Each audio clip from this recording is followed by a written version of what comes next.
চূড়ান্ত পর্যায়ের মুহাব্বত। আপনাদের মন মানসিকতা যদি মুহাব্বত পূর্ণ না থাকে, বয়ান হবে না, জোর করে হবে, ভালোবাসার বয়ান হবে না।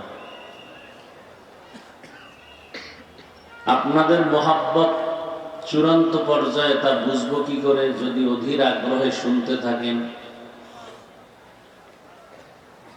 আর আপনাদের আগ্রহ নাই তো আমি বয়ান করব না, আস্তে ছেড়ে চলে যাব। বুঝবো কিভাবে আপনাদের আগ্রহ নাই?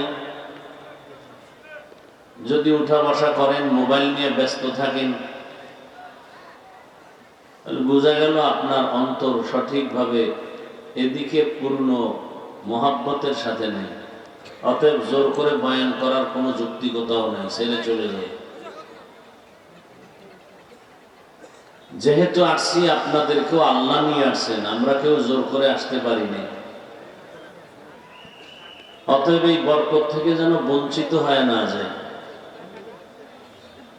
বয়ান তো বাংলাদেশে কম শোনেন না আপনারা, ওয়াজ মাহফিল হয় অনেক জায়গায়, আর আপনাদের এই সমস্ত অঞ্চলে তো ওয়াজ মাহফিল হয় না, কি হয়? তাফসীরুল কোরআন মাহফিল, ঠিক না? আপনারা সব মুফাসসির হয়ে গেছেন শুনতে শুনতে। আমাদের ছোটখাটো মানুষের বয়ান আপনাদের অন্তরে নেওয়াটা অনেকটা পেরেশান হয়ে যায়, কারণ আপনারা তাফসীর শুনেন, আর তাফসীর করার যোগ্যতাই তো আমার নেই। তাহলে আমি কিভাবে তাফসীর করব?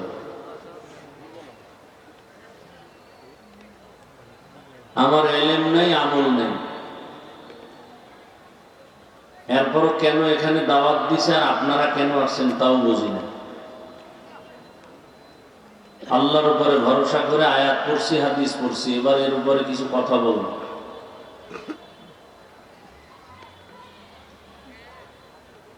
ওয়াজ শুনলে যদি দিল নরম না হয়, চোখে পানি না আসে, আমলের প্রতি আগ্রহ না বাড়ে, এই ওয়াজ আল্লাহর রহমত পূর্ণ ওয়াজ না। তো আমরা আকাশ চুম্বী কথা বলতে না জানলেও ভাঙা কণ্ঠে ভাঙা ভাঙা কিছু কথা বলবো। দিলের তামান্না, দেখিনি একটা লোক তওবার দিকে ফিরে আসে, দেখিনি একটা লোক দাড়িওয়ালা হয়ে যায়, দেখিনি একজন রসুলের আশেক, খাঁটি আশেক হয়। এই তামান্না নিয়ে কথা বলি।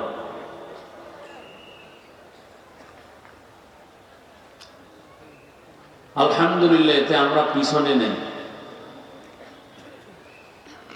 সম্মানও পিছনে নাই। আল্লাহর শুকর।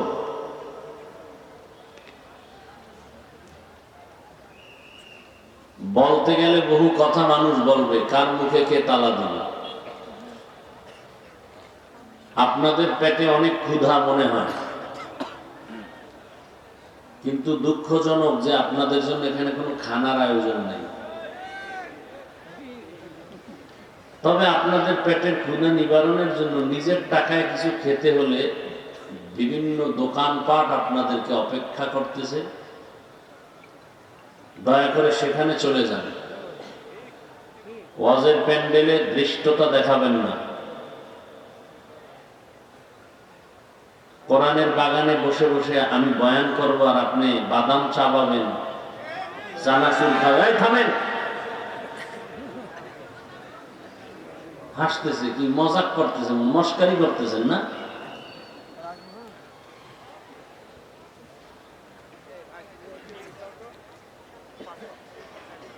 আমি হাসির কথা বলছি একটাও? হাসলেন কেন? ময়দানের কোরআনের বাগানের সাথে বেয়াদবি করবেন আর আমি বলবো আর আপনি হাসবেন। খানার জন্য আসলে এখানে বসছেন কেন? ঘুমানোর নেশা থাকলে এখানে বসছেন কেন? ঘরওয়ালারা ডাকতেছে, চলে যান। টোটাল কোরআনের বাগানে কোনো দৃষ্টতা যেন না থাকে, অনুরোধ। ওই যে একটু আগেই বলছি, আমরা মানুষের দিল ভাঙ্গা বয়ান করি, দেখিনি একটা মানুষ আখেরাতমুখী হয়। দেখিনি একটা মানুষ দাড়ি কামাইয়া রসুলকে আঘাত না করে। আমরা সেই বয়ান করি। ধারাবাহিক কোরআনের বয়ান শুনতে চাইলে ঢাকা আসেন, ধারাবাহিক বয়ান শুনবেন, জুমায় যান, লাগাতার 6 মাস বয়ান শুনেন, একটা সূরা আয়াত নিয়ে নিয়ে বয়ান করবো ধারাবাহিক, শব্দে শব্দে শব্দ, আলিফ লাম মিম এর অর্থ কি, জালিকাল কিতাব, জালিকা কেন, এভাবে শুনতে চাইলে ঢাকা যান, জুমায় যান। এখানে 1-2 ঘন্টায় সম্ভব না। তাফসীর করতে আসিনি, মানুষের পাও ধরে আখিরাত মুখী বানাতে আসছি, মানুষকে দাড়িওয়ালা বানাতে আসছি, মানুষকে নামাজমুখী করার জন্য আসছি। আমি জান্নাতে যাব, সবাইকে জান্নাতে নেওয়ার পরামর্শ দিতে আসছি। অতএব যেই কথা বললে মানুষ জান্নাতমুখী হবে, যেই কথা বললে মানুষের দিল নরম হবে, ওই কথা বলবো। কি হবে না হবে ওই চিন্তা নাই, এত পেরেশানি মাথায় নিয়ে বয়ান করার দরকার নেই। আমার কত দূর এলেম আছে হেডম দেখানোর কোনো দরকার নেই, টাইমও নেই। আর এই সমস্ত প্যান্ডেল এলেম দেখানোর প্যান্ডেল না। এখানে মানুষ বসাইয়া চোখে পানি আনতে পারা, এটা হলো এই ময়দানের শাইখুল হাদিসের কাম। এইটা যে করতে পারবে এই ময়দানের, সে বড় মুফতি। এই ময়দানের সে বড় শাইখুল হাদিস। আবার মাদ্রাসায় ছাত্র পড়ানোর ক্ষেত্রে কে বুখারী হাদিসের তাকরীর করবে, তিরমিজি মুসলিমের তাকরীর করবে, সেখানে সে শাইখুল হাদিস। ওই মাপ এখানে চলবে না, এই মাপ সেখানে চলবে না। এখানে ময়দানের মানুষ কেন আসছে? চাষি, হাল চাষ করে, চায়ের দোকানওয়ালা, কৃষক, এই মানুষগুলোকে আল্লাহমুখী করা, এরা যার দ্বারা আল্লাহ কবুল করবেন, সে এই ময়দানের শাইখুল হাদিস, সে এই ময়দানের বড় মুফতি, সে এই ময়দানের যোগ্য ব্যক্তি। আপনার এটা দেখার কোনো টাইম নাই যে কত এলেম আছে দেখি তো। এলেম ঝাড়ার প্যান্ডেল না এগুলো। কি কিতাব পড়াইতে পারে, কিতাব পড়ানো দেখা, এই প্যান্ডেল না। এই ময়দানে মানুষকে আল্লাহ দিয়ে দায়িকা মানুষকে জমায়া রাখতে পারে কে, এটা দেখা দরকার। এই নিয়ামত আল্লাহ কাদেরকে দান করছেন, তাদের জন্য দোয়া করা দরকার।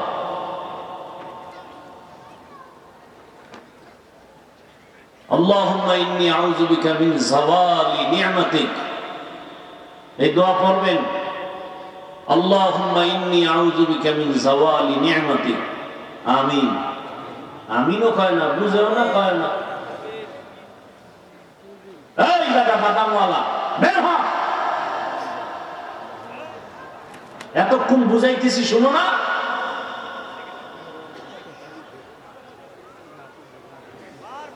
বেচার দোকানদারি জায়গায় এটা ব্যবসা করা।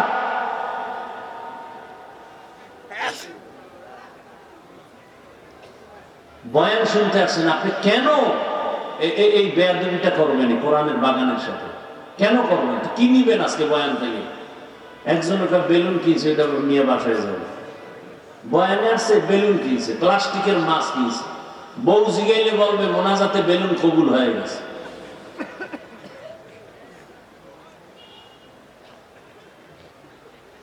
আল্লাহ হেদায়েত দান করুন।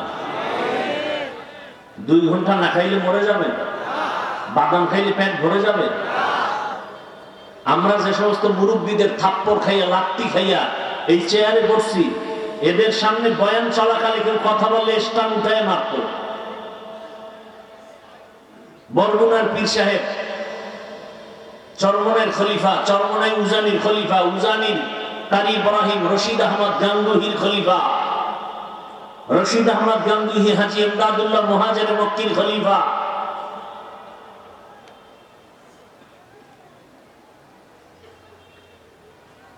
তুমি বান্দা বিরোধিতা করলে লাভ কি হবে? যে ফুল আল্লাহ ফুটাবেন, তুমি সে ফুল ফুটানো বন্ধ করতে পারবা না। জন্ম নিয়ন্ত্রণের বহু ট্যাবলেট খায়, খোদায় যেই সন্তান পাঠাবেন, এটা কোনো ট্যাবলেটে ফিরায় রাখতে পারে না। পারে? আর আল্লাহ যাকে দিবেন না, কোন মাজারে গেল ওর কপালে সন্তান হবে না।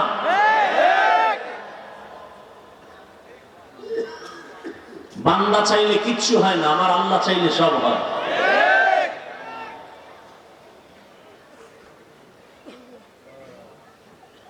অজে আসছেন, মোবাইল নিয়ে আসছেন কেন? কাম কি মোবাইলের? এই অজের প্যান্ডেলে 24টা ঘন্টাই তো মোবাইল নিয়ে ব্যস্ত, সারা রাত সারা রাত সারা রাত। চোখের জেনা, হাতের জেনা, জবানের জেনা, অন্তরের জেনা, সারা রাত। বাথরুমে গেলে মোবাইল, অল টাইম মোবাইল। আল্লাহ দয়া করে বেহেশতের বাগানে নিয়ে আসছে, এই টাইমটাও কি মোবাইল ছাড়া থাকতে মনে চায় না? কোনো কাম নাই মোবাইলের, শুধু আকাম। এই যে মোবাইল উঠায় ছবি তুলতেছেন, পৃথিবীর একজন মুফতি আমাকে দেখান যে বলতে পারবে এই ছবি তোলা হালাল। একজন মুফতি দেখান সারা দুনিয়া ঘুরে। অনর্থক এমনি ছবি তোলা 1000 কোটি বার হারাম, কবিরা গুনাহ। কিছু চালাক বলবে ক্যামেরা তোমার চেয়ে আমি কম চালাক।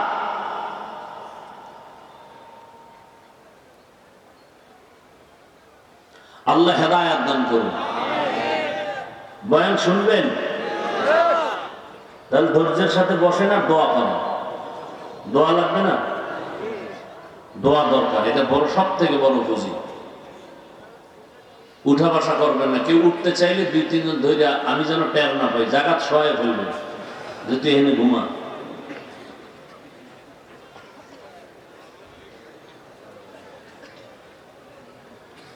يا أيها الذين آمنوا اتقوا الله وكونوا مع الصادقين